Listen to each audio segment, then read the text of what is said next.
الحمدللہ رب العالمین والصلاۃ والسلام علی حبیبہ محمد وآلہ وصحبہ اجمعین اما بعد فاعوذ باللہ من الشیطان الرجیم بسم اللہ الرحمن الرحیم قال اللہ تعالی فی القرآن الکریم والفرقان الحمید واللہ اخرجکم من بطون امہاتکم لا تعلمون شیئا. تھوڑا معلوم چل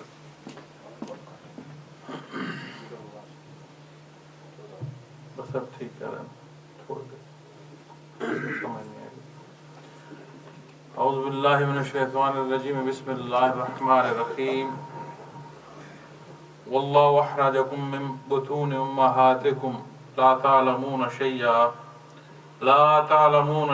وجعل لكم السمع والابصار والافئدة لعلكم تشکرون. اللهم سبحانك لا علم لنا الا ما علمتنا انك انت العليم الحكيم. مولاي صل وسلم دائما ابدا على حبيبك من دانت به النصر. قابل صد احترام معزز خواتین و حضرات، السلام علیکم ورحمۃ اللہ. الحمدللہ اللہ پاک کا احسان ہے کہ اللہ جل شانہ نے مجھے یہاں آپ کے پاس حاضر ہونے کا موقع عطا فرمایا. اس کی بارگاہ میں دعا گو ہوں کہ اللہ جل شانہ ہم تمام کا یہاں دین اسلام پر جمع ہونا قبول فرمائے. میں نے آپ کے سامنے سورہ نال سے 78 نمبر آیا کریمہ 78 نمبر آیا کریمہ تلاوت کرنے کی سعادت حاصل کی ہے. اللہ جل شانہ نے اس میں ارشاد فرمایا کہ واللہ اخرجکم من بطون امہاتکم، اور اللہ نے تم کو تمہاری ماؤں کے پیٹ سے اس حالت میں پیدا فرمایا لا تعلمون شیئا کہ تم کچھ بھی نہ جانتے تھے. وجعل لكم السمع والابصار والافئدة لعلكم تشکرون، اور اس نے تم کو کان عطا فرمائے، آنکھیں عطا فرمائیں اور دل، تاکہ تم شکر کرو. یہ وہ لفظی ترجمہ ہے جو حضرت مدد علی نے قرآن کریم کا اردو ترجمہ تحریر فرمایا. اس سے پہلے محترم ملک صاحب بات کر رہے تھے. ہم لوگ خدا میں سلسلہ عالیہ ہیں، ہمارے ذمے اللہ کی مخلوق تک کیفیات محمد رسول اللہ صلی اللہ علیہ وسلم پہنچانے کی جو ذمہ داری ہے، اللہ پاک اس میں ہمیں اخلاص عطا فرمائے. اپنی تمام کمزوریوں کے باوجود اللہ کی مخلوق تک پہنچانے کی شکت عطا فرمائے. تبدیلیاں ہم سے پیدا نہیں ہوں، ہمارے ذمے ہم مکلف ہیں اپنی بات پہنچانے کے. جو حالات پر تبدیلی پیدا ہوتی ہے، جو مخلوق کے خدا کو اس طرف رغبت نصیب ہوتی ہے، یہ من جانب اللہ ہے. اللہ رب العالمین ہمارے حال پر رحم فرمائے اور ہمیں دین کی طرف پلٹنے کی، اسے عملی زندگی میں عملی طور پر اختیار کرنے کی توفیق عطا فرمائے. حضرت مدد اللہ علی نے قرآن کریم کی اللہ کا احسان ہے کہ آپ 30 دفعہ تفسیر تحریر فرما رہے ہیں. اسی آیا کریمہ پر آپ نے نبی کریم صلی اللہ علیہ وسلم کے تعلیمات کے دونوں پہلو پر بات فرمائی، اس کی تفسیر بیان فرمائی. کیونکہ تعلیمات محمد رسول اللہ صلی اللہ علیہ وسلم کے دو پہلو ہیں. ایک ظاہری پہلو ہے جو ریٹن فارم میں ہے، درس و تدریس میں ہے، قرآن و سنت کے ضمن میں، فقہی تحقیق کے ضمن میں ہمارے پاس الحمدللہ موجود ہے. دوسرا حصہ کیفیات محمد رسول اللہ صلی اللہ علیہ وسلم کا ہے کہ وہ کیفیات ہمیں اس علوم ظاہری پر وہ یقین کی کیفیت عطا فرماتی ہیں کہ کہ ہم اسے عملی زندگی میں جو ہمارے پاس تعلیمات ہیں اس پر ہم عملی زندگی میں عمل پیرا ہوتے، کیونکہ انسانی زندگی کے دو پہلو ہیں، ایک نظریہ اور دوسرا عمل، اور انسان ان نظریات پر عمل پیرا ہوتا ہے جو اس کے اندر اس کی سوچ میں ہوتے ہیں۔ اور جب آپ اسے ادبیات کی اس بات کو دین اسلام پر لے کر آئیں گے یا دین اسلام کے حوالے سے اس موضوع پر بات کریں گے، تو جہاں نظریہ کی بات آتی ہے وہاں ایمان کی بات آ جائے گی، کہ یعنی ایمان کی پختگی عملی زندگی میں انسان کو اس قابل کرتی ہے کہ وہ اپنی عملی زندگی ان ہدایات، ان رہنمائی کے مطابق بسر کرتا ہے جو دربار رسالت سے نصیب۔ اس آیت کریمہ میں جب اللہ جل شانہ نے یہ ارشاد فرمایا کہ وہ نوزائیدہ بچہ جو اللہ جل شانہ کے حکم سے جسے زندگی نصیب ہوتی ہے پیدا ہوتا ہے، تو وہ کسی طرح کا کوئی علم نہیں جانتا، اس کے پاس اس دار دنیا کا کوئی علم نہیں ہوتا، کسی بات کو نہیں جانتا، نہ اس کے ذہن کی اتنی افزائش ہوتی ہے، نہ اس کے وجود کی اتنی افزائش ہوتی ہے، نہ اس کے پاس کوئی علمی حقیقت ایسی ہوتی ہے کہ وہ جس دنیا میں آیا ہے، جہاں وہ وارد ہوا ہے، اس جگہ کے علوم کے بارے میں، اس جگہ کے حالات کے بارے میں، اس جگہ کی زیر و بم کے بارے میں کوئی بات سمجھ سکے۔ تو اللہ جل شانہ نے یہ مثال جو ارشاد فرمائی ہے، یہ عام بات ہے، کیونکہ قرآن کریم مخاطب فرماتا ہے ہر عام انسان کو۔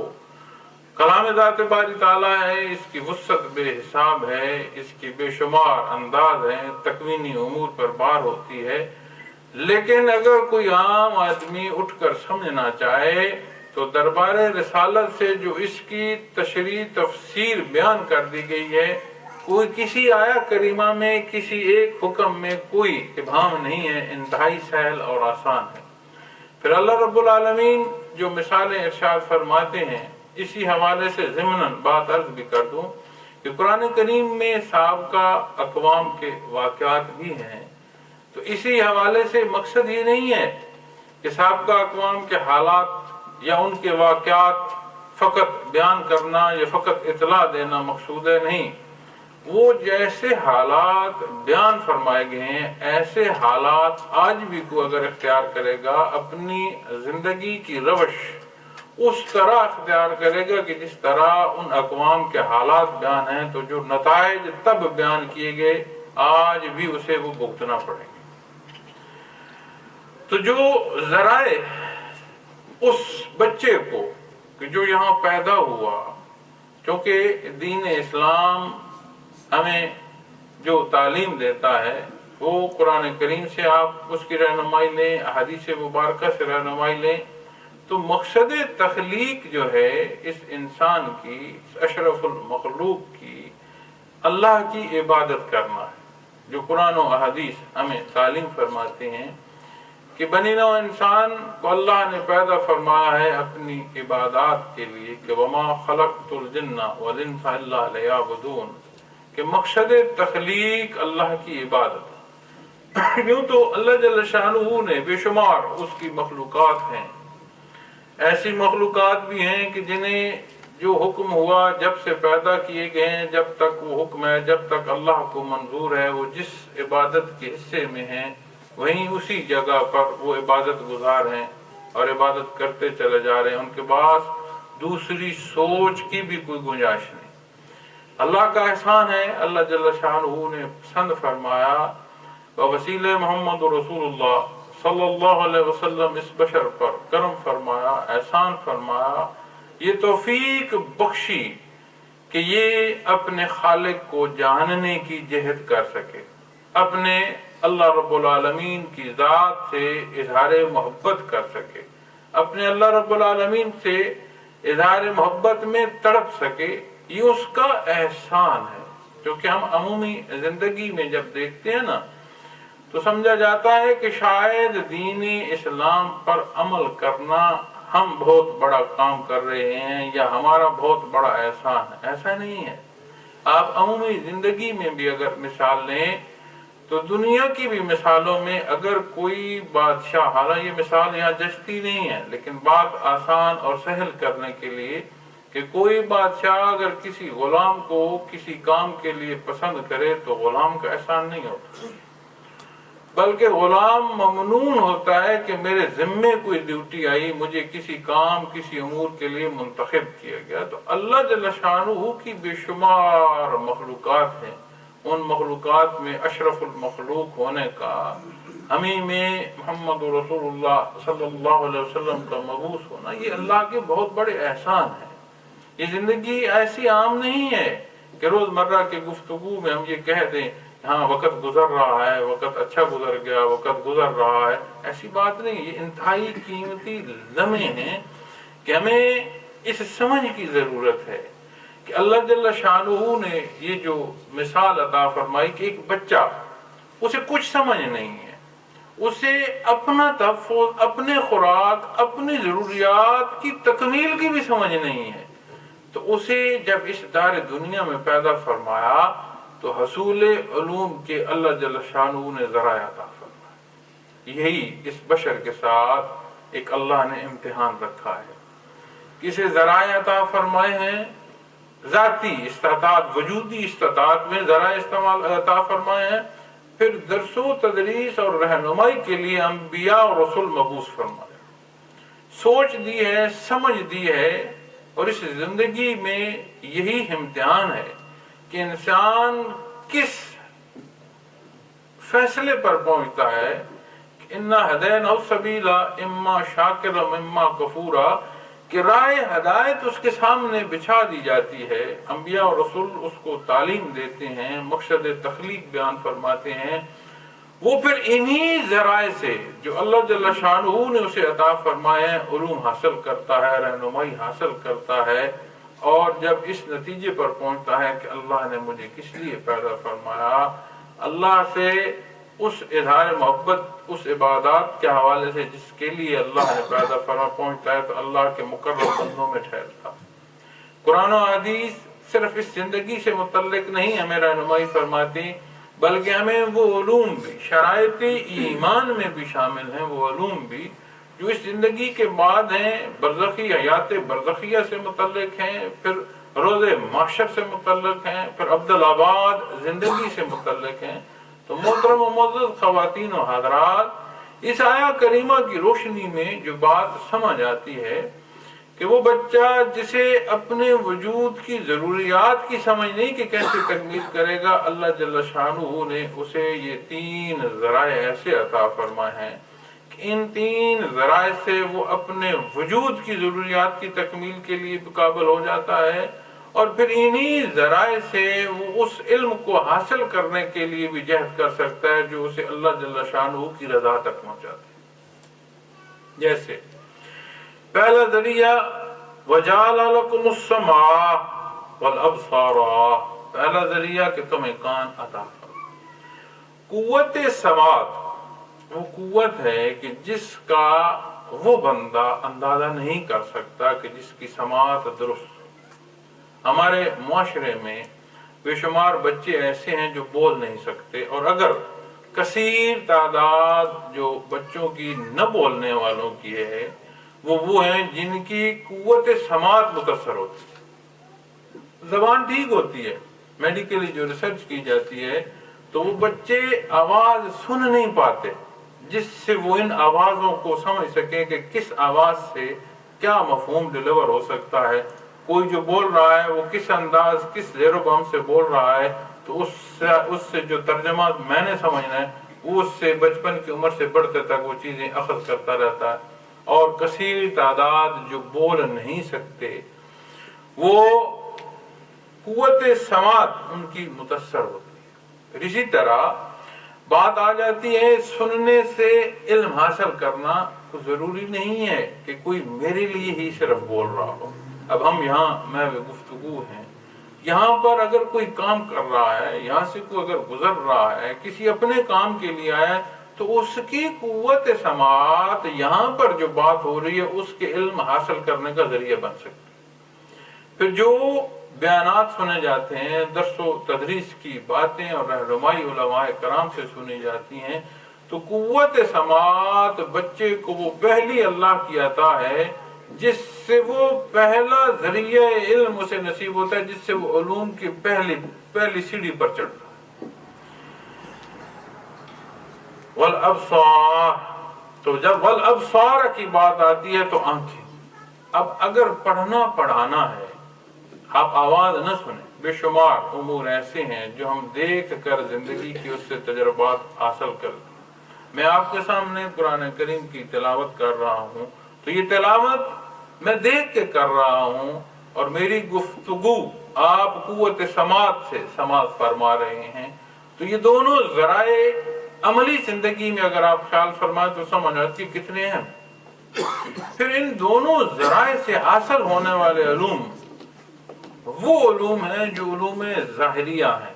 جیسے میں نے بات شروع کرنے سے پہلے عرض کی کہ تعلیمات محمد رسول اللہ صلی اللہ علیہ وسلم کے دو پہلو ہیں، ایک ظاہری پہلو ہے اور ایک باطنی پہلو ہے۔ تو ظاہری پہلو میں جو بھی تحریر میں، درس و تدریس میں تحریری طور پر دین اسلام ہمارے سامنے آتا ہے، یہ دو ذرائع ان کے حصول کا سبب بنتے ہیں۔ جہاں وہ بچہ عمر کے ساتھ ساتھ اپنی زندگی کی ضروریات کی تکمیل کے لیے ان دو ذرائع سے علم حاصل کرتا ہے، وہیں مقصد تخلیق کے حوالے سے بھی وہ علوم حاصل کر رہا ہوتا ہے۔ اور ان دو ذرائع سے جو علوم حاصل ہوتے ہیں وہ علوم ظاہریہ ہیں۔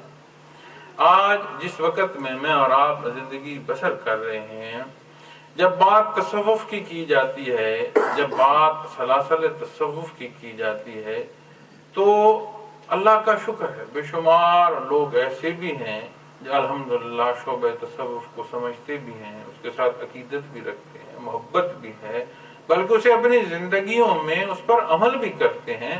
لیکن کثیر تعداد ایسی بھی ہے کہ جو شعبہ تصوف سے اس دور چلی گئی ہے کہ وہ سمجھتے ہیں کہ شاید یہ کوئی ایسا عمل ہے جو دین اسلام کا حصہ نہیں، اور ایسی تعداد بھی موجود ہے جو اس شعبے میں جب داخل ہوتی ہے وہ سمجھتی ہے کہ اس شعبے سے ہی سارا کچھ حاصل ہونا ہے، ضروریات زندگی کو بھی اسی سے منسوب کرتے چلے جاتے ہیں۔ تو ضرورت اس امر کی ہے کہ اللہ جل شانہ نے ہمیں یہ ذرائع عطا فرمائے ہیں، ہمیں تعلیمات محمد رسول اللہ صلی اللہ علیہ وسلم عطا فرمائی ہیں، جس سے ہم نے بیلنس آف لائف ہر حصے میں، چاہے ذاتی زندگی ہے، چاہے ایمانیات کے حوالے سے بات آتی ہے، چاہے کیفیات قلبی کے حوالے سے بات آتی ہے، تو قرآن و سنت وہ حدود شرعی ہیں، وہ لیمٹس ہیں ہمارے پاس کہ ود ان دیٹ لیمٹس اللہ جل شانہ ہمارے حال پر رحم فرمائے تو ہم اپنے مقصد تخلیق کو پہنچ سکتے ہیں۔ اب جب یہاں پہنچتے ہیں تو حاضرین محفل، یہ صدیوں کی دوری جو خیر القرون سے ہے، جو آقا نامدار صلی اللہ علیہ وسلم کے زمانے مبارک سے ہے، یہ بہت اثر ڈالتی ہے۔ جیسے خیر القرون کے حوالے سے خود نبی کریم صلی اللہ علیہ وسلم کا ارشاد عالی ہے کہ ثم الذین یلونہم، کہ جو متصل زمانہ ہے الگ ترتیب وہ اس کے بعد آتا ہے۔ خیر القرون کرنی، سب سے پہلے وہ زمانہ جو خود نبی کریم صلی اللہ علیہ وسلم کا۔ اب جب آپ نے دوسرے زمانے سے متعلق ارشاد فرمایا نا کہ اس سے کم تر ہے، پھر اسی طرح ثم الذین یلونہم جو اس سے بعد آتا ہے وہ اس سے کم ہے، تو جو ترتیب تین زمانوں کی خود نبی کریم صلی اللہ علیہ وسلم کی ذات اقدس نے ارشاد فرمائی ہے، اس کے اثرات ہر زمانے میں اسی طرح آتے جائیں گے، چونکہ پھر وہ افضل زمانے ہوں گے جو قرب محمد رسول اللہ صلی اللہ علیہ وسلم کے وقت کے ہوں گے، وہ زمانے افضل ہوں گے۔ آج سے بیتا ہوا پہلا پل اس پل سے بہتر ہے۔ کس لیے بہتر ہے؟ کہ وہ ایک پل اور قریب ہے نبی کریم صلی اللہ علیہ وسلم کے زمانے مبارک سے۔ تو خیر القرون میں اگر اثرات مرتب ہوتے ہیں الگ ترتیب، تو اسی مثال کو سامنے رکھیں، کیونکہ خیر القرون کے حوالے سے جو نبی کریم صلی اللہ علیہ وسلم نے ارشاد فرمایا وہ ہستیاں ہیں صحابہ کرام رضوان اللہ علیہم اجمعین کہ جن کو ڈائریکٹ میت محمد رسول اللہ صلی اللہ علیہ وسلم نے پھر آپ صلی اللہ علیہ وسلم کے ساتھ جو دوسرا اور تیسرے زمانے پر آپ کا ارشاد ملتا ہے وہ ہستیاں ہیں کہ ان کی تربیت ان لوگوں نے کی جن کی تربیت خود نبی کریم صلی اللہ علیہ وسلم پر، لیکن اس زمانے مبارک میں الگ ترتیب، پہلے درجے سے دوسرا درجہ کم، پھر تیسرا درجہ اور کم۔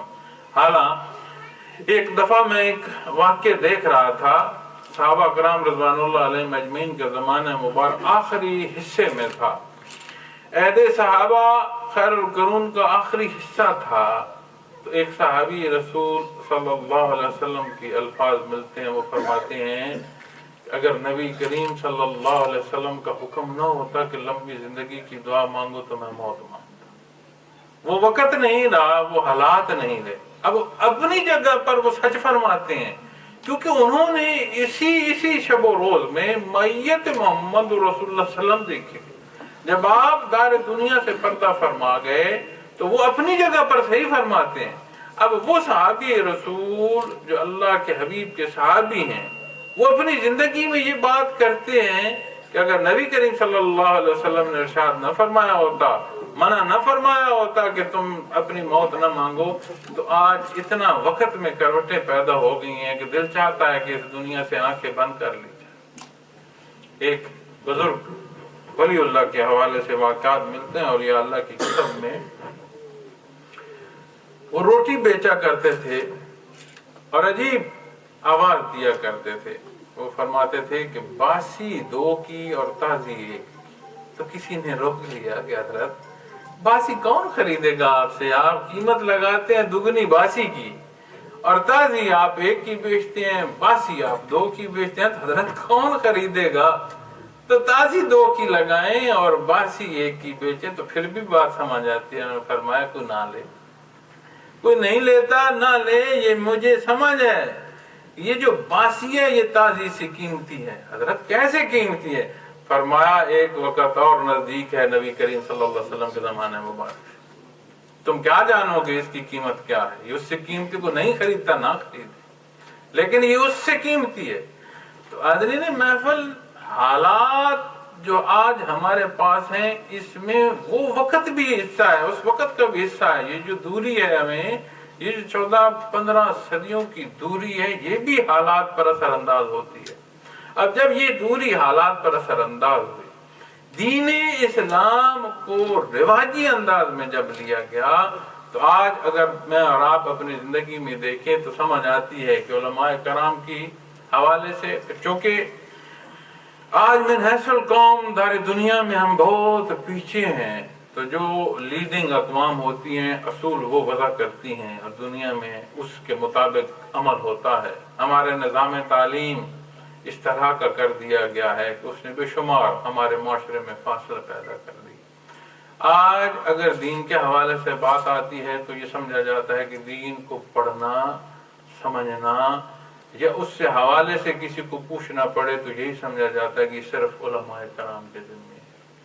اسی طرح جب بات آتی ہے نا کیفیات محمد رسول اللہ صلی اللہ علیہ وسلم کی، تو یہی سمجھا جاتا ہے کہ صرف صوفیاء کے ذمے ہے، مشائخ کرام کے ذمے ہے، ہمیں ضروریات دنیا میں کوئی ضرورت ہوگی تو جا کر دعا کرا لیں گے۔ اور بچہ پیدا ہو تو بات کی جائے کہ علماء کو بلاؤ، انسان شادی کے قابل ہو تو بلایا جائے، انسان دار دنیا سے رخصت ہو جائے تو بلایا جائے۔ جب بات مخصوص ایام کی آئے، ربیع الاول کا ماہ مبارک آئے، وہ خوبصورت گھڑیاں ہیں تو اظہار محبت کیا جائے، رمضان المبارک آئے تو پھر اظہار محبت کیا جائے، اسی طرح محرم الحرام کے ماہ مبارک آئے تو عقیدت اور محبت کا اظہار کیا جائے۔ لیکن آپ حیران ہوں گے کہ وہ دن، ایک دن یا وہ جو لمحات ہیں وہ منانے کے بعد آپ خیال کریں کہ وہ ساری کی ساری تیاری بالکل اسی طرح ہم بھول جاتے ہیں جیسے ویکنڈ نہیں ہوتا کہ ویکنڈ آیا، اس کی مصروفیات طے کی، پھر جو ہی ویکنڈ ختم ہوا ویری نیکسٹ ڈے جو ورکنگ ڈے شروع ہوتا ہے پھر معاملات زندگی شروع ہوتی ہے۔ عملی زندگی میں فرق پیدا نہیں ہوتا کہ عملی زندگی اس نہج پر بسر کی جائے۔ کیوں دین اسلام سے اظہار محبت کر رہے تھے؟ کیوں وہ مخصوص ایام، وہ مخصوص دن، وہ مخصوص ماہ مبارک منا رہے تھے؟ کہ دین اسلام کے حوالے۔ تو کیا دین اسلام کے مخصوص دن یا مخصوص ماہ مبارک صرف منانے کو ہے؟ یا یہ جو قرآن کریم ہے، یہ جو ہمارے لیے اللہ نے ہدایت عطا فرمائی ہے، جو بعثت محمد رسول اللہ صلی اللہ علیہ وسلم ہے، یہ جو تعلیمات محمد رسول اللہ صلی اللہ علیہ وسلم ہے، کیا ہمیں یہی تعلیم دیتی ہیں کہ دین اسلام کو رواجی طور پر رکھو، اسے موقعوں پر رکھو، یا ہمیں قرآن و سنت یہ تعلیم دیتی ہیں کہ شرائط ایمان، عبادات، معاملات ہر نہج میں خیال رکھو کہ کیا ارشاد فرمایا نبی کریم صلی اللہ علیہ وسلم نے، تو تمہارا اظہار محبت حق ہوگا آپ صلی اللہ علیہ وسلم کی ذات اقدس۔ یہ وہ حقائق ہیں جن حقائق کو ہم بولنا نہیں چاہتے، یہ وہ حقائق ہیں ہم جانتے ہیں۔ کوئی ایسا نہیں ہوگا برسر بزم کہ یہ کہہ دے کہ یہ صحیح ہے کہ دین کو رواجی طور پر لیا جائے۔ کوئی ایسا نہیں بندے مومن ہوگا مرد و خواتین میں سے جو یہ کہے کہ ہاں نماز کے بارے میں بہت حکم ہے لیکن جب فرصت ہو پڑ جائے یہ صحیح ہے، ایسا کوئی نہیں کہے گا۔ لیکن اسے پڑھ کیوں نہیں رہے، اس کو اختیار کیوں نہیں کر رہے، اس پر کیا نتائج مرتب ہو رہے ہیں؟ اس بحث کو ہم چاہتے ہیں کہ نہ چھیڑا جائے، اسے ڈیبیٹ میں نہ لایا جائے، اپنی زندگی میں بھی چاہتے ہیں، پتہ ہر ایک کو ہے۔ تو جب ان سارے حالات کو بھی دیکھیں، ان صدیوں کی دوری کو بھی دیکھیں، پھر اس مزاج کو بھی دیکھیں کہ دین اسلام کا یہ پہلو جو کیفیات قلبی کے حوالے سے ہے کہ اسے ہم نے کن پہلوؤں میں سمجھنا شروع کر دیا ہے، تو سمجھ آتی ہے کہ یہ جو دو ذرائع ہیں اور جو ذرائع ظاہری علوم سے ہیں، انہی پر محنت ہو رہی ہے۔ جو ذریعہ افہدا کا ہے، قلب کا ہے، دل کا ہے، اس پر محنت نہیں ہو رہی، اسے جاننے کی کوشش نہیں کی جا رہی۔ اور جب گفتگو عمومی ہوتی ہے، دینی شعبے سے بھی ہوتی ہے، تو بڑے آسانی سے ہمارے مسلمان بھائی یہ بھی کہہ دیتے ہیں کہ یہ ذکر اذکار کو کیا کہتے ہو، عبادات ظاہری جو ہیں یہ کافی ہیں، یہ ہو جائیں۔ بات یہ نہیں ہے، بات یہ ہے احباب گرامی، اللہ رب العالمین فرائض عبادات اختیار کرنے کی توفیق عطا فرمائے اور انسان اختیار کرے، اور اللہ جل شانہ کرم فرمائے، مہربانی فرمائے، قبول فرمائے، تو اس کی بخشش کو کافی ہے۔ لیکن یہ جو حدیث مبارکہ حضرت عمر فاروق رضی اللہ تعالی عنہ کی ذات اقدس سے بھی بری ہے، انما الاعمال بالنیات، ہم اپنے پرائمری سیکشن کے بچوں کو بھی جب ہماری تعلیمات میں یہ ہوتی ہے تو علماء کرام جب اس پر بحث فرماتے ہیں، وہ فرماتے ہیں کہ آدھا حصہ دین یہی ہے، اور بعض علماء بحث فرماتے ہیں، وہ کہتے ہیں 3 حصہ دین ہی یہی ہے۔ تو جب ہم صلاح نماز کے لیے جائیں گے، اللہ کے حضور سر بسجود ہونے کے لیے جائیں گے، تو کیا ہمیں خشوع خضوع درکار نہیں ہے؟ جب ہم اپنی عملی زندگی کی طرف جائیں گے تو کیا ہمیں دین اسلام اس نہج، اس خلوص سے اختیار کرنے کی ضرورت نہیں ہے کہ جو سوچ ہو وہی عمل ہو، جو عبادات میں اللہ سے حضوری حاصل کی ہے اس کے اثرات ہماری عملی زندگی میں ظاہر ہوں؟ درس و تدریس پر آ جائیں، آپ دینی شعبے کو لے لیں، اگر تبلیغ کرنی ہے، کوئی مبلغ ہے تو وہ کیا اس انداز سے اس لیے تبلیغ کرے گا کہ اسے بہت بڑا مبلغ کہا جائے؟ کوئی درس و تدریس کے شعبے میں ہے، میں آپ سے ہم کلام ہوں، میں آپ سے گزارشات پیش کر رہا ہوں، اس ساری گزارشات کو اگر میں اس نہج پر دیکھ لوں کہ مجھے آپ احباب کہیں کہ بہت بڑا مقرر ہے، تو کیا حق ہوگا؟ تو سمجھ آتی ہے کہ ایمان کی شرائط پر مضبوط ایمان کا ہونا، عبادات کے اندر خشوع خضوع کا ہونا، اور ان تمام حالات کا مضبوط ہو کر انسان کو ایمان کا وہ درجہ عطا فرمانا جو عملی زندگی میں اس انڈیویجول کو مجبور کر دے کہ تم نے اس حکم کے خلاف نہیں جانا جو نبی کریم صلی اللہ علیہ وسلم نے عطا فرمایا، یہ سبب بنتا ہے کیفیات محمد رسول اللہ۔ اور جو شعبے قیمتی ہوتے ہیں، جو چیزیں قیمتی ہوتی ہیں، اس طرح سے حالات میں، دنیا میں، معاشروں میں اس کی نقال آ جاتے ہیں۔ اصولی بات یاد رکھیے گا کہ شعبہ تصوف وہ صرف تعویذ گنڈوں کا نام نہیں ہے. شعبہ تصوف کو مافوق الفطرت حرکات انسان میں پیدا ہو جائیں، مافوق الفطرت قوت پیدا ہو جائے انسان میں، اس لیے نہیں ہے. تصوف کا شعبہ صرف اس لیے ہے کہ وہ تعلیمات جو نبی کریم صلی اللہ علیہ وسلم نے عطا فرمائی ہیں، وہ ذرائع جو اللہ رب العالمین نے اپنی اس مخلوق کو عطا فرمایا بوسیلہ محمد رسول اللہ صلی اللہ علیہ وسلم، اس پر یقین محکم پیدا ہو جائے. وہ یقین پیدا ہو جائے جو تعلیمات محمد رسول اللہ صلی اللہ علیہ وسلم کو عملی زندگی میں نفاذ کرنے کی ایک انڈیویجول کو قوت عطا فرمائے.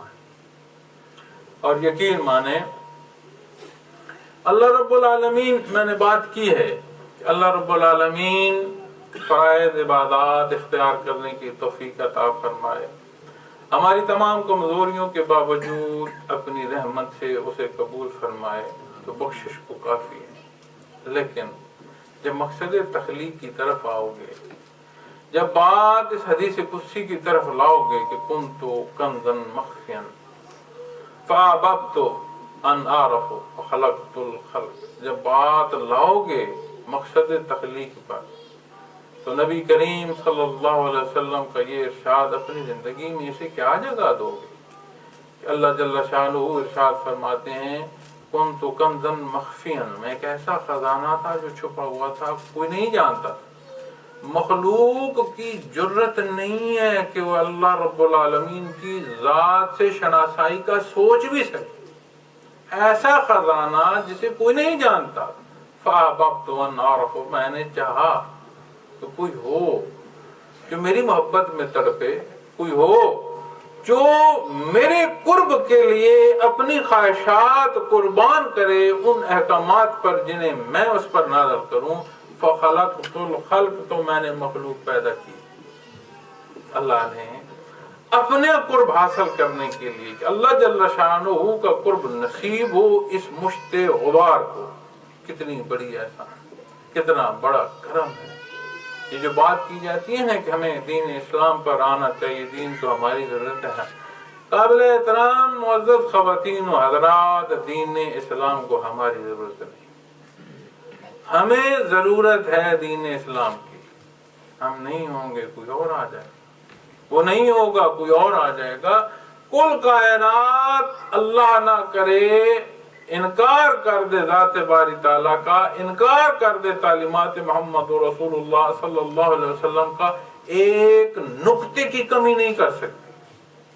سرکل آف لائف ہے، میں اپنا بسر کر رہا ہوں، آپ اپنا بسر کر رہے ہیں، دونوں کا گزر جائے گا. دونوں کے ہاتھ میں کتاب ہوگی وہ اعمال کی جو آج یہاں میں اور آپ اختیار کر رہے ہیں. دست بستہ کھڑے ہوں گے، میں اپنا حساب دے رہا ہوں گا، آپ اپنا حساب دے رہے ہوں گے. پھر سمجھ آ جائے گی سب کو کہ وہ جو روشن خیالی تھی، وہ جو دار دنیا کو میں سمجھتا تھا کہ میں چلا رہا تھا، وہ جو میں سمجھتا ہوں کہ یہ جو شب و روز کی روشنی اور جو اندھیرے کی تغیر و تبدل ہے، شاید میرے وجود کے سبب ہے، سمجھ آ جائے گی ہر ایک کو. تو ضرورت اس امر کی ہے، سوچ کی یہ ضرورت ہے کہ یہ لمحات ہیں، یہ موقع ہے، یہ ارننگ ٹائم ہے. اس بات میں اپنا وقت ضائع کر دینا کہ دین اسلام کو جاننا علماء کرام کا ہی کام ہے، نہیں، یہ صحیح نہیں ہے. بے شک علماء کرام استاد ہیں، بے شک وہ ہماری تربیت کر سکتے ہیں، فقہی معاملات کو سمجھنا ہماری دسترس سے باہر ہے، بے شک وہ ہماری رہنمائی کر سکتے ہیں.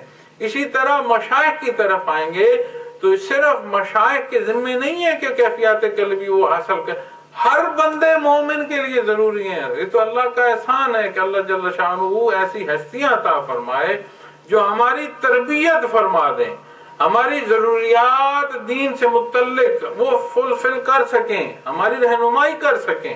تو اللہ کا احسان ہے، ذمہ ہر انڈیویجول کے ہے. اور کوئی نہ لے، میں نے عرض کیا کوئی ضد نہیں ہے، کوئی جھگڑا نہیں. وہ جس رب العالمین کی کائنات ہے، جس رب العالمین نے پیدا فرمایا ہے، اسی دنیا میں بے شمار مخلوق ایسی ہے جو اس کی ذات کا ہی انکار کرتی ہے. گناہگار زندگی بسر کرنا تو یہ ہوا نا کہ جانتے ہیں اور خطا کر رہے ہیں. بے شمار مخلوق ایسی بھی ہے کہ جو اس کی ذات کا بھی انکار کرتی ہے، لیکن قرآن کریم اور حدیث مبارکہ، تو یہ جو دین اسلام، یہ جو ارشادات محمد رسول اللہ صلی اللہ علیہ وسلم ہمیں سبق دیتی ہیں، جو اللہ نے ہم پر احسان فرمایا کہ ہمیں امت محمد رسول اللہ صلی اللہ علیہ وسلم میں پیدا فرمایا، جب اس ساری بات کو سوچیں گے تو کیا یہ بات کہنا کہ وقت گزر رہا ہے یہ صحیح ہوگا؟ یا لمحے لمحے کو جانا جائے قیمتی کہ نہیں یار، ایسے لمحات جو پھر پلٹ کر نہیں آئیں گے، ایسے موقع، یہ جو دن آج گزر جائے گا۔ حاضرین محفل میں عرض کر رہے تھے ملک صاحب کہ میں چوتھی دفعہ یہاں سالانہ پروگرام کے حوالے سے آ رہا ہوں، تو کسے خبر ہے کہ اگلے سال ہم ہوں گے نہیں ہوں گے، آئیں گے نہیں آئیں گے؟ اپنی اپنی زندگی کا سرکل ہے، چل رہا ہے۔ حیرانگی ہو جاتی ہے کئی سال بعد جب کوئی بندہ ملتا ہے، یا کئی سال کے بعد کسی کے بارے میں خبر ملتی ہے، بندہ حیران ہو جاتا ہے اس کے حالات دیکھ کر، اتنا تغیر و تبدل آتا ہے، بندہ پریشان ہو جاتا ہے، بندے کے مزاج میں اتنا فرق آ جاتا ہے کہ بندہ ملتا اسی بات پر ہے، جب ملتا ہے بات کرتا ہے پریشان ہو جاتا ہے، یہ وہ تو ہے ہی نہیں، کتنا حالات کا اس پر اثر مرتب ہو، تو کیا بہتر نہ ہو، کتنا خوب ہو کہ انسان اپنی زندگی، ہمیں تو اللہ کا احسان ہے مسلمان ہے، اپنی زندگی قرآن و سنت پر لے آئیں۔ کوئی منع نہیں کرتا کاروبار کرنے سے، کوئی منع نہیں کرتا جاب کرنے سے، دین اسلام فطری ہے، فطری تقاضوں کو پورا فرماتا ہے۔ یہ مائک ہے، یہ ریکارڈنگ ہے، یہ سسٹمز ہیں، یہ جس نے بنائے ہیں وہ لیفلیٹ دیتا ہے، اس کا استعمال بتاتا ہے۔ کیوں کھولتے ہیں اس کو؟ اس لیے کہ جس نے مینوفیکچرر جو ہے وہ صحیح رہنمائی کرے گا۔ جس رب العالمین نے یہ کائنات پیدا فرمائی ہے، جس رب العالمین نے ہمیں پیدا فرمایا ہے، جس نے کرم فرمایا کہ ہم میں محمد رسول اللہ صلی اللہ علیہ وسلم مبعوث فرمایا، ہماری رہنمائی میں فرق ہوگا؟ قطعاً فرق نہیں۔ فرق ہماری اپنی سوچ سے آتا ہے۔ جیسے وجود انسانی کی ضروریات خوراک ہے، آرام ہے، ایک زندگی کا ایک معتدل انداز ہے، تو وجود توانا رہتا ہے، اسی طرح جو انسان کی روح ہے اس کی خوراک عبادات ہے۔ جب عبادات چھوڑ دی جاتی ہیں تو روح کمزور ہو جاتی ہے، جب روح بندے کی کمزور ہوتی ہے، عبادات دور ہوتی ہیں، تو حفاظت الہیہ پھر نصیب نہیں رہتی۔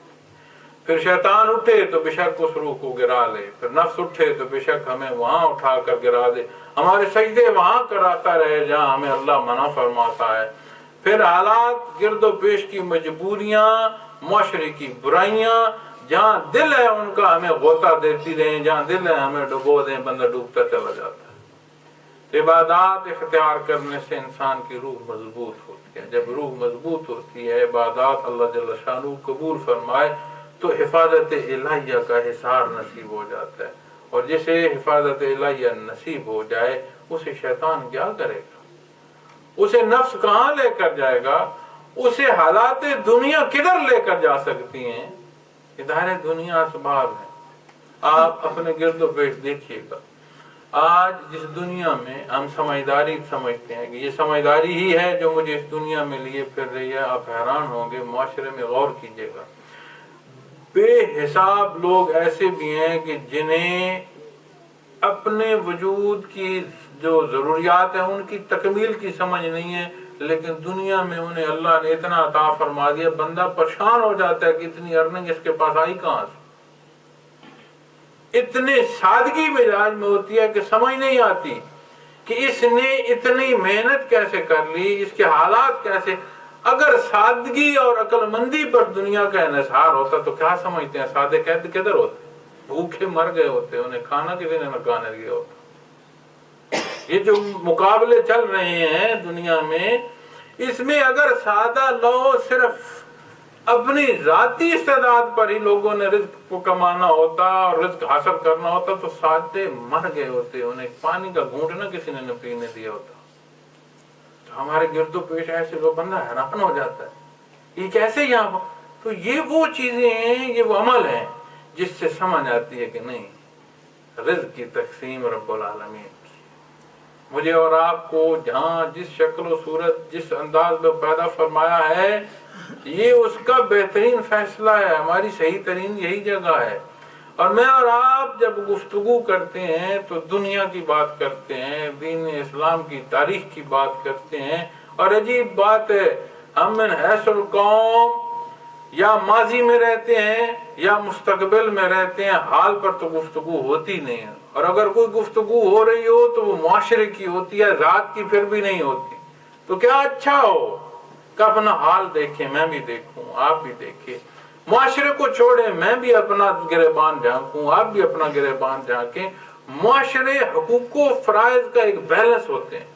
اگر میں کوشش کرتا ہوں کہ میرے ذمے جو فرائض ہیں وہ پورے ہو جائیں، اسی طرح اگر ہم انڈیویجول کوشش کریں کہ دوسرے کے لیے جو میرے ذمے فرائض ہیں وہ پورے ہوں، کیونکہ میرے ذمے جو فرائض ہیں وہ کسی کا حق ہے، تو کسی کی ضروریات کو دھچکا نہیں لگے گا۔ آج جس حالات میں نے پہلے بات جب شروع کی تبھی میں نے بات کی کہ جو اقوام پیچھے رہ جائیں نا، دنیا کے انصاف، دنیا کے تقاضے، دنیا کے پیمانے وہ ہوتے ہیں جو لیڈنگ اقوام کے ہوتے ہیں۔ آج میں دیکھتا ہوں کہ وطن عزیز سے لے کر دنیا میں جہاں چلے جائیں، جو سمبولکلی ہم دیکھتے ہیں کہ ایک مسلمان کا کردار بنا دیا گیا، کیا یہ تعلیمات محمد رسول اللہ صلی اللہ علیہ وسلم ایسی ہے؟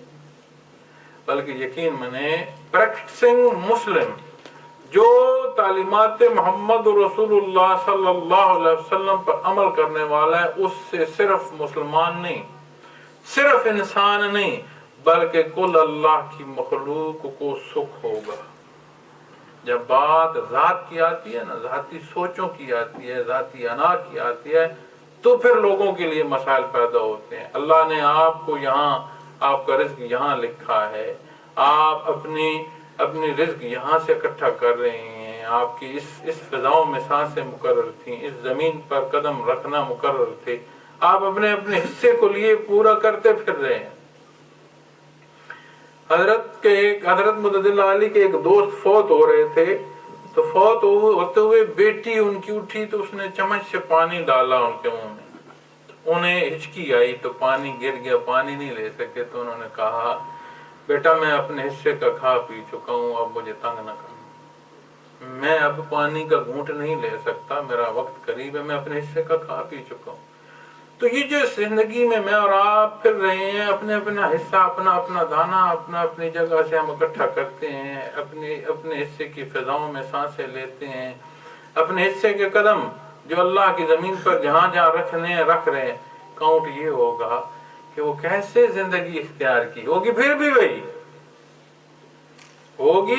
بھی وہی کچھ جو اللہ رب العالمین نے عطا فرمانا ہے، اس سے آگے کوئی نہیں جا سکتا۔ بات اس جھوٹے جہان کی آ جائے گی جو ہم نے اپنی سوچوں سے بنایا ہوگا، ٹھیک ہے نا؟ ایک جہان اللہ رب العالمین کا ہے، ایک جہان انڈیویجول کی سوچوں کا۔ میں سوچوں گا میں بیمار ہوں، یہاں بیٹھا ہوں تو میں ہاتھ میں سٹک تھی، کین لے کر آیا بیٹھا، تو میں تو سوچوں گا کہ میری صحت سب سے زیادہ ہو۔ حقیقت کیا ہے کہ جو صحت اللہ نے مجھے عطا فرمائی ہے یہ حقیقت ہے، جو شکل و صورت کسی کو اللہ نے عطا فرمائی ہے یہ حقیقت ہے، دنیا میں جو حیثیت کسی کو اللہ نے عطا فرمائی ہے یہ حقیقت ہے۔ تو اپنے آپ کو حقیقی زندگی میں اگر ہم لے آئیں تو کتنی آسان اور کتنی سہل ہو جائے ہماری زندگی۔ آج مسلمان کے حوالے سے جب بات آتی ہے نا کہ ڈپریشن ہے، بندہ پریشان ہو جاتا ہے، اسے کس لیے ڈپریشن ہے؟ ڈپریشن کی وجوہات زندگی کی وہ پہلو جو بندہ سمجھتا ہے کہ ایسے ہوں، اپنی سمجھ کے مطابق جب نہیں آتے تو انسان ڈپریسڈ ہوتا ہے نا۔ اب میں اگر سوچوں میں صحت مند کیوں نہیں ہوں اور میرے سامنے جواب نہ ہو، لوگوں کو میں صحت میں دیکھوں تو میں ڈپریس ہوں گا نا۔ اور اگر میں تعلیمات محمد رسول اللہ صلی اللہ علیہ وسلم کی طرف دیکھوں تو وہ مجھے فرماتی ہیں کہ جہاں جس کو اللہ نے جس حالت میں پیدا کیا وہ صحیح جگہ ہے، اسے وہاں صبر کرنا ہے، اس صبر کے صلے میں اللہ رب العالمین کی رضا نصیب ہوگی۔ یہی زندگی الٹیمیٹ نہیں ہے، آخر زندگی آئے گی جہاں ابدل آباد رہنا ہے۔ یہاں پر اللہ کے حبیب فرماتا ہے کہ بندے مومن کو ایک کانٹا چبھ جائے تو کتنے گناہ اس کے معاف ہو جاتے ہیں، تو پھر حوصلہ آ جاتا ہے کہ نہیں ایسی کوئی بات، میرا اللہ وہ اللہ ہے جو ارشاد فرماتے ہیں جن کے ضمن میں ہمیں قرآن کریم اور حدیث مبارکہ جو تعلیم دیتی ہیں کہ ایک ماں اپنے بچے کو جتنا پیار کرتی ہے، رب العالمین 70 ماؤں سے زیادہ اپنے اس بندے کو پیار کرتا ہے. اور میرے لیے مجھے یہی سمجھ آئے گی کہ یہی زندگی بہتر ہے.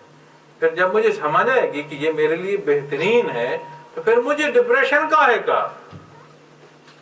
میں دار دنیا کے حالات میں چلتا ہوں، مجھے جہاں جس انداز میں جس حیثیت میں اللہ نے پیدا کیا ہے اگر میں اس پر صبر کر جاتا ہوں تو پھر مجھے ڈپریشن کیسے ہو؟ تو سمجھ آتی ہے کہ علوم ظاہریہ کو بھی، دین اسلام کے علوم ظاہریہ تعلیمات محمد رسول اللہ صلی اللہ علیہ وسلم کو بھی چاہیے تو یہ تھا کہ میں اور آپ اپنے ذمہ فرض سمجھتے کہ دین کے علم حاصل کرنا بحیثیت مسلمان میرے ذمہ ہے، وہ بھی ہم نے سمجھ لیا ایک جگہ رہنا چاہیے.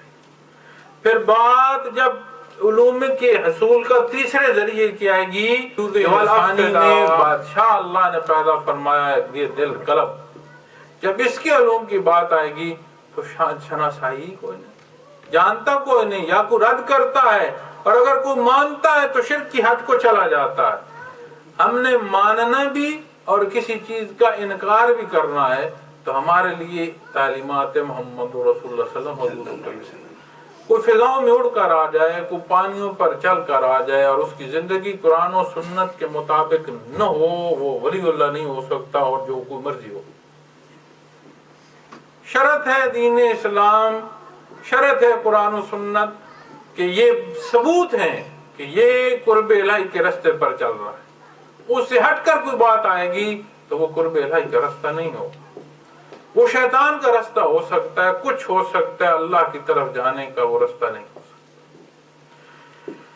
جب بات آتی ہے نا کہ ان تینوں ذرائع کو استعمال کرو، جب پیدا ہوئے تو کچھ نہیں جانتے، اللہ نے یہ قوتیں عطا فرمائی، ان دونوں قوتوں کو جہاں تکمیل ضرورت کے لیے استعمال کرتے ہو وہاں مقصد تخلیق کے لیے بھی استعمال کرو. اللہ کا احسان ہے کہ اللہ رب العالمین نے ہمیں مسلمان پیدا فرمایا ہے. اللہ کا شکر ہے کہ دین اسلام کا کوئی ایسا شعبہ نہیں ہے جسے ہم نہیں جانتے. ایمان کے حوالے سے، عبادات کے حوالے سے، معاملات کے حوالے، الحمدللہ ہر شعبہ، ہر حد تک، عمومی حد تک ہر بندے مومن جانتا ہے. خصوصی بات کے لیے، تحقیق کے لیے علماء کرام کی ضرورت ہوگی، فقہی تحقیق میں مفتیان کرام کی ضرورت ہوگی. ضرورت اس امر کی ہے کہ اب اس افدا کو اپناؤ، کیفیات محمد رسول اللہ صلی اللہ علیہ وسلم کو اپنی زندگی میں، اوقات میں اس کا وقت مقرر کرو. یہ وہ برکات عطا فرمائیں گی جو تعلیمات محمد رسول اللہ علیہ وسلم پر عمل کے قابل ہوں گے ہم. یہ وہ برکات عطا فرمائیں گی کہ بندے مومن بھی ہو اور ڈپریسڈ بھی ہو. لاجک نہیں سمجھ آتا، بات پلے نہیں پڑتی، اور مخلوق ہے، مخلوق ہے. اور کیا حاصل ہوگا اس سب سے؟ لعلکم تشکرون، تاکہ تم اللہ کا شکر ادا. دیکھو ہم تو ادھار نہیں اتار چکے، 4 سجدے کرتے ہیں تو سمجھتے ہیں یا اللہ میری صحت خراب ہونی تھی، 4 دن نمازیں پڑھی ہیں، یا اللہ میرا ہی رزق کم ہونا تھا، میرے ہی گھر مسائل پیدا ہونے تھے. وہ فرماتا ہے کہ ان ذرائع سے جو علوم حاصل کرو گے تو تم صرف اس حد تک پہنچو گے کہ تو اس کا شکر ادا تو کر لو. یہ جو وجود عطا فرمایا کس کی عطا ہے؟ یہ جو ذرائع عطا فرمایا کس کی عطا ہے؟ ہم ہیں کون؟ یہ فضائیں ہماری ذمہ داری پر ہیں، خدمتوں پر ہیں. یہ طلوع و غروب سورج اور چاند کا ہماری خدمتوں پر ہے. یہ زمین جو اس نے پیدا فرمائی ہے کتنی خوب پیدا فرمائی ہے. ایک انگلی سے کھودنا شروع کرو، کھودنا کرو، کھودتی چلی جاتی ہے. اسی پر سن رائز بنانا شروع کر دو تو جہاں تک مرضی بنانا چلتے جاؤ. یہ کھڑی ہے، اس کو اٹھایا ہے. اسی سے ہماری جنس پیدا ہوتی ہے، جناس پیدا ہوتی ہیں. اسی کی آغوش میں ہمارے وجود کو دفنایا جاتا ہے. اسی سے کتنے قسم کے جانوروں کی سینچی جا رہی ہیں زندگیاں جو ہماری زندگی کے ذرائع بن. ہم ہیں کیا؟ کون ہے جو یہ کہہ سکتا ہے کہ میں اللہ کا شکر ادا کر چکا ہوں یا کر سکتا ہوں؟ اس کے شکر ادا کرنے کی کوشش ہو جائے، یہ بہت بڑا احسان ہے اللہ رب العالمین کا. ممکن نہیں ہے کہ اس کی ذات کا شکر ادا کیا جا سکے۔ ان ساری چیزوں کو چھوڑ دو، سب سے پہلے مجھے یہ بتاؤ کہ وجود نہیں ہے، عدم ہے ہی نہیں، عدم سے وجود عطا فرما دی۔ ہم تو بات سوچتے ہیں نا زندگی کے تسلسل کی، صحت کی، ضروریات کی، کسی کا وجود نہ ہو اس کا وجود عطا فرما دینا کیا عطا ہے؟ تو صدقہ محمد رسول اللہ صلی اللہ علیہ وسلم جو اللہ نے عدم سے وجود عطا فرما دی، آپ صلی اللہ علیہ وسلم کی بعثت نے علوم ظاہری اور باطنی کوئی کسی ایک بات میں کوئی شائبہ نہیں چھوڑ، ان تمام باتوں کو، اس تمام گفتگو کو میں اگر سمیٹنا چاہوں تو کیا سمجھتے ہیں؟ اگر میں آپ ہی سے پوچھ لوں یہ جو باتیں، یہ جو گزارشات، معزز خواتین و حضرات، یہ جو میں نے 35-40 منٹ جو آپ کے لیے یہ جو گزارشات میں نے کی، اس کا سم اپ کرنا ہو ایک لائن میں تو کیا ہوگا کہ میں اور آپ کہاں کھڑے؟ میں اپنے گریبان میں جھانک لوں، آپ اپنے جھانک لیں کہ ہمیں دین اسلام کیا ارشاد فرماتے ہیں، ہم کہاں کھڑے؟ اور یقین مانے ہم مکلف اس کے ہیں جو ہماری دسترس میں ہے۔ دنیا میں کیا ہو رہا ہے اللہ کی دنیا ہے، اللہ کا ارشاد ہے، اللہ بہتر جانتے ہیں۔ اللہ رب العالمین مجھے اور آپ کو اپنی محبت، نبی کریم صلی اللہ علیہ وسلم کی محبت، دین اسلام کی محبت عطا فرمائے۔ یہ محفل اس لیے نہیں ہوتی کہ کوئی بات کرے تو اس کی بات کو صرف اس پیمانے پر نکھارا جائے، دیکھا جائے، یا یہ پیمانہ لگایا جائے کہ بات کس پائے کی تھی۔ سب سے پہلے جو دیکھنے کی چیز ہوتی ہے وہ یہ ہوتی ہے کہ بات تھی کیا، موضوع کیا تھا، اس موضوع سے کسی انڈیویجول کو کیا لینا دینا ہے۔ جب اس بات کو سوچیں گے تو معزز خواتین و حضرات آپ کو سمجھ آ جائے گی یہ جن دوستوں کی کوشش ہے، یہ جن دوستوں کی کاوش ہے، اپنے دل سے دعا نکلے گی کہ اللہ قبول کرے۔ اگر مجھے یہ احساس ہو جائے کہ میں تو اللہ رب العالمین نے مجھے کس لیے پیدا فرمایا، اللہ کے حبیب نے میرے لیے کیا رہنمائی عطا فرمائی، تو ساری باتیں ختم ہو جائیں۔ میں اپنی بات ختم کرتا ہوں اور تسلسل اس کا سلسلہ عالیہ کے حوالے سے ہلکا سا تعارف کراتا ہوں۔ سلسلہ نقشبندی اویسیہ، اس کے ہم خادم ہیں حضرت امیر محمد اکرم اعوان مدد اللہ علی، اس کے شیخ ہیں۔ اللہ کا احسان ہے، اللہ جل شانہ نے آپ کو تعلیمات محمد رسول اللہ صلی اللہ علیہ وسلم سے بے شمار حصہ عطا فرمایا ہے۔ آپ تیسری دفعہ تفسیر قرآن کریم کی تحریر کر رہے ہیں۔ یہ جو ترجمہ قرآن کریم کا میرے سامنے ہے، آپ مترجم قرآن بھی ہیں، شعبہ تصوف پر بے شمار کتب تحریر فرمائی ہیں۔ آپ کی زندگی کا بیشتر حصہ شعبہ تصوف میں صرف ہوا ہے، اور الحمدللہ وطن عزیز کا کوئی ایسا کونا نہیں جہاں پر آپ کی تربیت یافتہ لوگ اللہ اللہ نہ کر رہے ہوں، بلکہ دنیا کا کوئی ایسا کونا نہیں ہے کہ جس جگہ پر آپ سے سیکھے ہوئے یا آپ سے سیکھتے ہوئے لوگوں کا کوئی نہ کوئی حصہ موجود نہ ہو۔ الحمدللہ اپنی کوشش صبح و شام اسی نہج پر صرف کر رہے ہیں۔ وہ عمر ہے کہ جس عمر میں انسان تمام مصروفیات اپنی ذاتی زندگی کو وقف کرتا ہے، لیکن انہوں نے نوجوانی سے لے کر اپنی اس پختہ عمر تک، آپ ابھی تک اسی جذبے ساتھ، اسی محبت اور اسی شوق کے ساتھ دین اسلام کی تبلیغ میں آپ اپنا وقت صرف فرماتے ہیں۔ آج بھی صبح بیٹھتے ہیں اور ہر آنے والے کی بات سنتے ہیں، اللہ بہت مشکل ہے ان کے لیے، لیکن روز 5 گھنٹے آپ بیٹھتے ہیں اور ہر آنے والے سے ملتے ہیں، پرسنلی ملتے ہیں۔ آج اعلیٰ رواج ختم ہو گیا، خطوط کا محکمے ختم ہو گئے، اس کے باوجود کوئی خط آئے تو پرسنلی جواب دیتے ہیں، سینکڑوں ای میلز ہوتی ہیں، پرسنلی چاہے ایک لفظ کا لکھنا ہو جواب دیتے ہیں۔ اور اللہ کا احسان ہے کہ آپ نے جگہ جگہ دنیا میں ذیلی مراکز ایسے لوگ تربیت فرمائے ہیں جو آگے لوگوں کی تربیت کر رہے ہیں۔ بات اس عمر کی ہے کہ یہ دار دنیا امتحان گاہ ہے، میں بھی امتحان میں ہوں، جو ذمہ دار ہیں وہ بھی امتحان میں۔ اللہ رب العالمین ہمیں حفاظت عطا فرمائے۔ جو احباب سلسلہ عالیہ کے ان سے بھی یہی گزارش ہے کہ اپنی زندگیوں میں ذکر پر توجہ دیں، اس پر محنت کریں۔ آپ کو عملی زندگی میں تبدیلی کا سبب وہ محنت ہے۔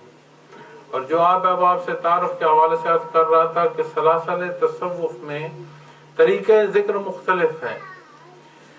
جس طرح نبی کریم صلی اللہ علیہ وسلم نے ارشاد فرمایا کہ بلغوا انی ولو آیا، کہ کوئی ایک بات بھی تم تک پہنچے تو اللہ کی مخلوق تک اس کی تبلیغ کرو۔ تو آپ نے پابند نہیں فرمایا کہ صرف درس و تدریس کرو، منبر رسول پر کھڑے ہو کر کرو، چل کر کرو، اکیلے کرو، مجمع میں کرو، within the limits of قرآن و سنہ دین اسلام کی تبلیغ کرو، یہ حکم ہے۔ اسی طرح جب بات اللہ کے ذکر کی آئے گی، ذکر کثیر کی آئے گی، اس میں تسبیحات بھی آ جائیں گی، اس میں انسان کی، مسلمان کی انفرادی جو محنت ہے وہ کاوش بھی آ جائے گی، اس میں سلاسل تصوف کے مختلف طریقے ذکر کے وہ بھی آ جائیں گے، اور پابندی وہی رہے گی کہ قرآن و سنت کے تحت ہوں، اس سے باہر ہوں۔ سلسلہ نقشبندیہ اویسیہ میں جو طریقہ ذکر ہے اسے پاس انفاس کہتے ہیں۔ طریقہ ذکر عرض کر دیتا ہوں احباب گرامی، آپ اسے اپنی زندگی میں اختیار کیجئے گا، انشاءاللہ آپ کو محسوس ہوگا کہ اس کے اختیار کرنے سے انسان کی ایک بحیثیت مسلمان کیفیت پر کیا فرق پڑتا ہے۔ آنکھیں بند، منہ بند، سانس کے ساتھ خیال کیا جاتا ہے کہ جب میں سانس لوں تو لفظ اللہ میرے دل کی گہرائی میں اترے، جب سانس خارج کروں تو خیال کیا جاتا ہے کہ لفظ ہو کی چوٹ واپس دل پر لگے۔ میں نے عرض کیا طریقے ذکر مختلف ہیں، لیکن مقصد اللہ کے نام کا ذکر ہے، اور ذکر اس میں وہ ہے جو ہم اللہ کا نام دل میں سوچ رہے ہیں، وہ ذکر ہے۔ اور آسان عرض کر دوں، تسبیح پڑھتے ہیں تو تسبیح کے منکے ہوتے ہیں، آپ ایک ایک منکا پڑھتے ہیں تسبیح، تو خیال کر لیں کہ منکے کی جگہ سانس ہے، اور جو پڑھ رہے ہیں اس کی جگہ اللہ ہوا ہے۔ کتنا آسان ہے، ذہن نے کچھ نہ کچھ سوچنا ہے، سانس نے چلنا ہی ہے، تو چند سانسیں اس سوچ کے ساتھ چل جائیں کہ اللہ کا نام ہو سانسوں میں۔ میں یہاں ویسٹ میں جب آتا ہوں تو یہاں پر میڈیٹیشن کے حوالے سے بات ہوتی ہے، 7 پوائنٹس کے حوالے سے بات ہوتی ہے، تو لوگ ذاتی جو ڈپریشن ہے اس کے علاجوں کے لیے بھاگ رہے ہوتے ہیں۔ آپ یقین مانیں اللہ کے نام پر اگر آپ یہ محنت کریں آپ کو ڈپریشن نہیں رہے، وہ کیفیات نصیب ہوں گی کہ یقین آئے گا تعلیمات محمد رسول اللہ صلی اللہ علیہ وسلم۔ یہ پہلا لطیفہ قلب ہے جس کا طریقہ میں نے آپ کو عرض کیا ہے، آگے لطائف بھی ہیں، مراقبات بھی ہیں، اور جو ہمارا بھائی سمجھنا چاہے، سیکھنا چاہے، بلا معاوضہ، بلا کوئی کہے نا کہ کسی سے کوئی کسی چیز کی کوئی بندہ تمنا نہیں، جو کچھ بھی کسی کو مقصود ہے وہ رب العالمین کی ذات سے، اور جس کی ذات کے لیے آپ سے احباب سلسلہ عالیہ کے ذمہ داران عرض کرتے ہیں، انہیں سب کو جو مقصود ہے رب العالمین کی ذات سے، اور وہ خوب جانتے ہیں، وہ بھی جانتے ہیں جو میں بول رہا ہوں، وہ بھی جانتے ہیں جو میں سوچ رہا ہوں، کیونکہ آپ تو صرف وہ جانتے ہیں جو میں بول رہا ہوں، وہ نہیں جانتے جو میں سوچ رہا ہوں، تو میرے رب العالمین تو وہ بھی جانتے ہیں کہ جو میں سوچ رہا ہوں۔ وآخر دعوانا الحمدللہ رب العالمین۔